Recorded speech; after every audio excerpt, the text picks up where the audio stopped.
Today we are in the community of Chambers Creek, which is located in Willis, Texas.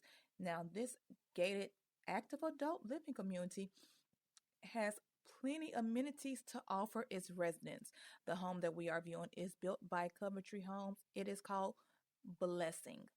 It is a 3 bedroom, 3.5 bath home. It is a little under 2,900 square feet. And the starting price is going to be a little bit north of the $500,000 range.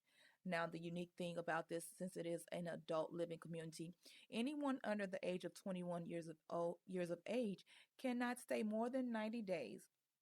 And they have amenities that will appeal to all residents. Some of the amenities are a 9-hole golf course, 20 miles of hiking trails, amenity center, a ballroom center, boca ball, a cafe, a chapel, tennis, and pickleball court, and additional amenities. So we're going to go ahead and take a quick tour of this home. If you have any questions, please leave them in the comment below. And if you are interested in seeing what other homes and communities that the Houston metropolitan area has to offer, hit that like, subscribe, and that bell.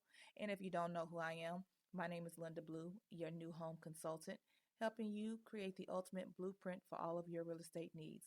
Have a wonderful and blessed day and enjoy the rest of the tour.